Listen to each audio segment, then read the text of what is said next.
छत्रपती शिवाजी महाराज चौकापासून ते गवत्या मारुती चौक रेल्वे स्टेशनपर्यंतचा रस्ता भयानक अक्षरशः खड्डेमय झाला होता।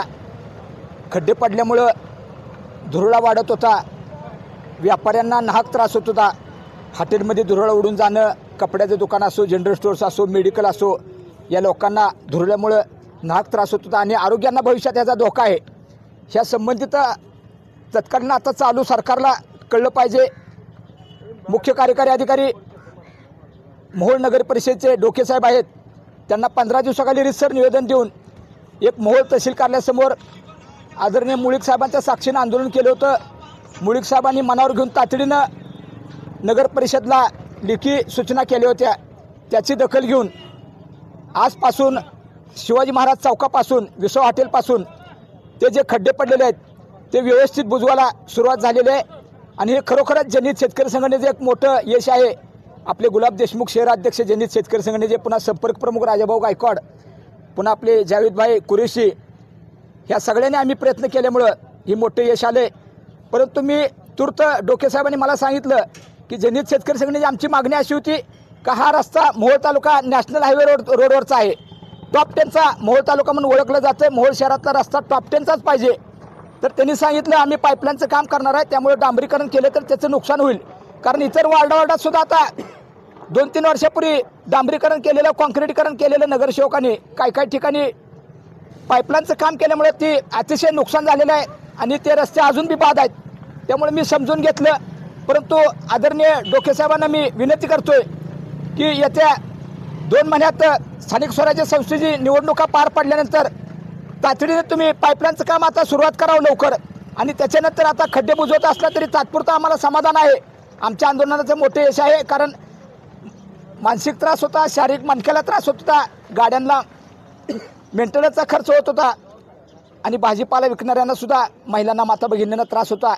त्यामुळे दखल घेतली। सगळ्या व्यापाऱ्यांची बी इच्छा होती की भैया देशमुखनी लक्ष घेतल्यानंतर हा रस्ता कुठंतर मार्गावर येईल, परंतु आता खड्डे बुजवण्याचं कामसुद्धा तुम्ही योग्य पद्धतीने करा। सगळ्या येण्या जाणाऱ्या रस्त्यातल्या लोकांना सांगतोय, अरे तुम्ही जाताय आता मोटरसायकलवर उतरून लक्ष द्या ना, तुमची जबाबदारी नाही का आपली की बाबा ते काम किती माथाड मुरुम टाकतोय का, खडी किती टाकतोय, किती MM ची वापरतोय, त्याला व्यवस्थित बुजवताना दर्जा आहे का, ही सर्वसामान्य नागरिकांचं सुद्धा काम आहे।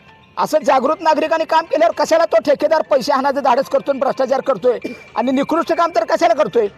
त्यामुळे जबाबदारीने प्रत्येकाने लक्ष दिलं पाहिजे, कारण ग्रामीण भागात सुद्धा बऱ्याच रस्त्याची वाट लागलेली आहे आणि तुम्ही आम्ही लोक लक्ष न देत नसल्यामुळं ते काम निकृष्ट होतंय आणि 1 वर्षाने पुन्हा खड्डे पडतात आणि पुन्हा वरडायचं, ठेकेदारानं काम निकृष्ट केलं, अधिकाऱ्यांना नावनं वरडायचं। अरे तुम्ही रोज येता जाता लक्ष द्या ना, प्रत्येकाची जबाबदारी म्हणून। आम्ही कशाला घोषणाबाजी करतोय, आंदोलन करतोय, काय मोठेपणा म्हणून आम्ही आंदोलन करत नाही।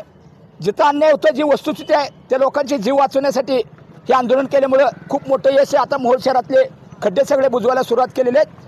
क्वालिटीच्या योग्य दर्जाने तो खड्डे बुजवावेत, अन्यथा त्याची चौकशी लावल्याशिवाय आम्ही सोडणार नाही। आदरणीय मीडियाचे, यूट्यूबचे संपादक आणि दैनिक पत्रकार बंधूंनी सुद्धा खूप यात लक्ष घालून त्याला प्रसिद्धी दिल्यामुळं ह्या संबंधित अधिकाऱ्याला जाग आली।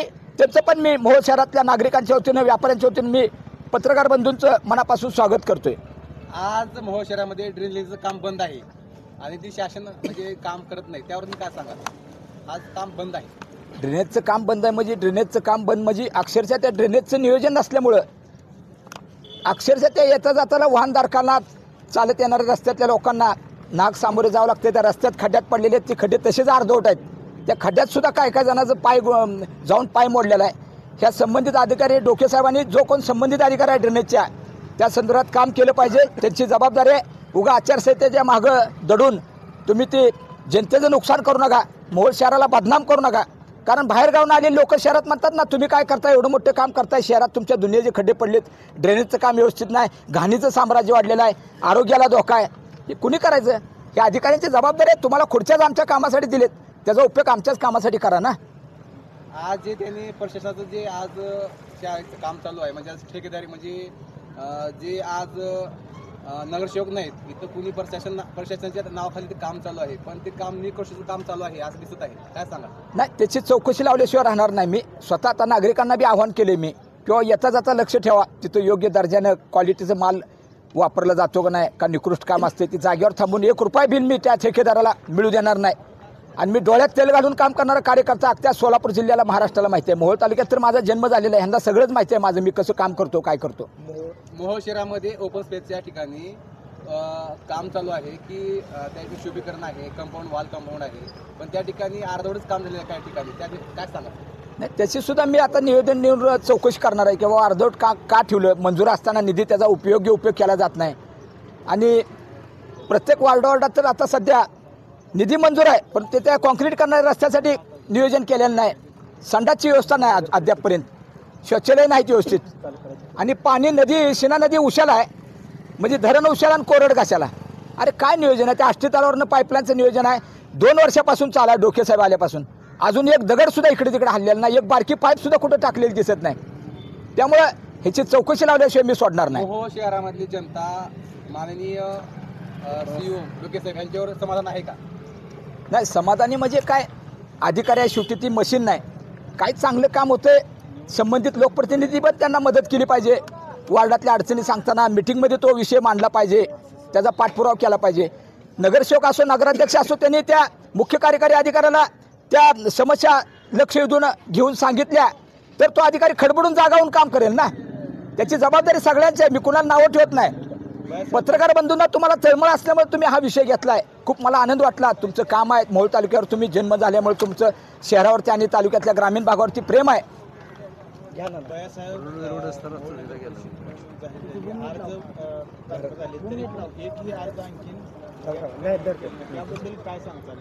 कसं मोहोळ नगर परिषद अर्ज करायला सुरुवात झालेली आहे, कशा पद्धतीने बघता आणि जनहित शेतकरी संघटनेची भूमिका असणार आहे का?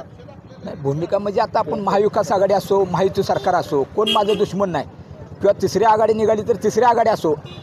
कारण जनहित शेतकरी संघटनेचं मी असो, माझा कार्यकर्ता असो, शहरातला असो, ग्रामीण भागातला असो, सातत्यानं डोळ्यात तेल घालून पाणी प्रश्न असो, ऊस बिलासाठी असो, शहरातल्या रस्त्यासाठी असो, इतर काही सुविधा असो वार्डावार्डातल्या, त्यासाठी काम करणारा मी कार्यकर्ता आहे. माझे कार्यकर्ते पण आहे शहरात, ते पण उभारल्यानंतर आम्हाला अधिकार आहे सर्वसामान्याच्या दारात जाऊन मत मागायचा. कारण काम केल्यामुळे त्या लोकांना सुद्धा माहिती आहे की योग्य व्यक्ती आपल्या दारात उभारलेले, योग्य व्यक्तीनं उमेदवारी अर्ज भरलेला आहे. कारण माझं मत काय, सत्ताधारी गेल्या कित्येक वर्षापासून ते सत्तेत राहतात, परंतु विकास काहीच दिसत नाही मोहोळचा. ह्या आणि नॅशनल हायवे रोडचा हा तालुका आहे.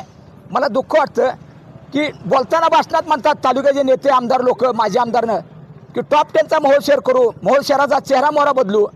पहिले इलेक्शन पुरतो चेहरा मोहरा बदलू आणि पुन्हा पाक त्या चेहऱ्यावर फोड आले तर बेंड झाली ती त्याला औषध लावायला तयार नाहीत ही लोक. त्यामुळे ते औषध जनहित शेतकरी संघटनाच लावू शकते. आणि एक 2-3 नगरसेवक मी या नगरपालिकेत सत्ताधाऱ्यांना जाब विचारण्यासाठी एक धडाडीचे नगरसेवक मी घालवल्याशिवाय राहणार नाही. पण त्याने आम्हाला 4 जागा सोडव्यात, नाही सोडल्या तर स्वतंत्र जनहित शेतकरी संघटना 4 जागा लढवून ह्यांना जाब विचारल्याशिवाय राहणार नाही. कारण जनतेवर माझा विश्वास आहे, मोहोळ शहरातल्या व्यापाऱ्यांवर माझा विश्वास आहे. कारण अप्पर तहसील असो का इतर निबंधक कार्यालय असो, ह्यासाठी भैया देशमुखनं स्वतः गेटमध्ये बसून येईल त्या लोकांच्या सह्या घेऊन, पाठिंबा घेऊन, वाईटपणा घेऊन काम केलेलं आहे ह्या जनहित शेतकरी संघटनेनं. आता खड्डे बुजवायचं सुद्धा एक फार मोठं यश आहे. तेवढा तर आधार झाला ना लोकांना येता जाता सुरक्षितता. नगर परिषदेनंतर जिल्हा परिषदेच्या निवडणुका लागतील आणि पेनूर गटातून आपलं नाव चर्चेत आहे, तशा पद्धतीची तयारी जिल्हा परिषदेसाठी आहे आणि लढवणारच का? होय, तयारी आहे. आता कसं आहे, प्रत्यक्ष दुसरे उमेदवार काय सत्ताधाऱ्यांचे आहेत, त्यांचं चालू आहे, लोकशाही, त्यांना अधिकार आहे. परंतु मला जनतेने ठरवलेलं आहे, मी स्वतः उमेदवारी मी जाहीर केलेली नाही. लोकांची जितकी आहे की तुम्ही 25 वर्ष काम करता भैया, रात्रंदिवस रात्री 2 वाजले तर तुम्ही एस टी स्टँडजवळ दिसता, रस्त्यावर दिसता. तुमची गरज आहे, भांडणारा माणूस जिल्हा परिषदमध्ये गेला पाहिजे. त्यामुळे लोकांची इच्छा असल्यामुळं 18 पगड जातीचे लोक असो, माता भगिनी असो, त्यांची इच्छा असल्यामुळे जिल्हा परिषद पेनूर गटात मी अर्ज भरतोय. जागा मला एक सोडली, महाविकास आघाडी असो, माहिती असो, तर त्यांनी माझा सन्मान केला तर 100% त्यांच्या इतर उमेदवारासाठी माझा कार्यकर्ता आणि मी स्वतः रात्रंदिवस प्रचार करून सगळ्या पूर्णच्या पूर्ण जागा आल्याशिवाय जनहितच्या पाठींब्यावर राहणार नाहीत.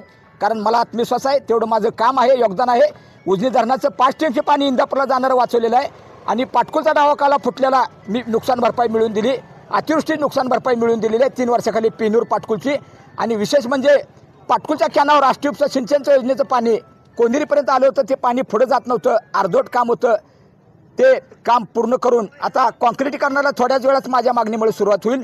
अशी विविध कामं, ऊस बिलासाठी भीमाचा डायरेक्टर असताना तुमच्या पत्रकार बंधूच्या सहकार्यानं मी सतत लढलेलो आहे. त्यामुळं जनतेला आणि शेतकऱ्यांना माझ्याबद्दल प्रेम आहे. मला आत्मविश्वास आहे ते माझ्या अंगावरती 100% गुलाल टाकतील आणि खरंच मी त्या विकासाचं काम एक टॉप 10चा जिल्हा परिषद मतदारसंघ महाराष्ट्रात नावलौकिकाला आलेला दाखवल्याशिवाय राहणार नाही. एवढाच मी आपल्या पत्रकार बंधूंना माझ्या तमाम जनतेला मी शब्द देतो, वचन देतो.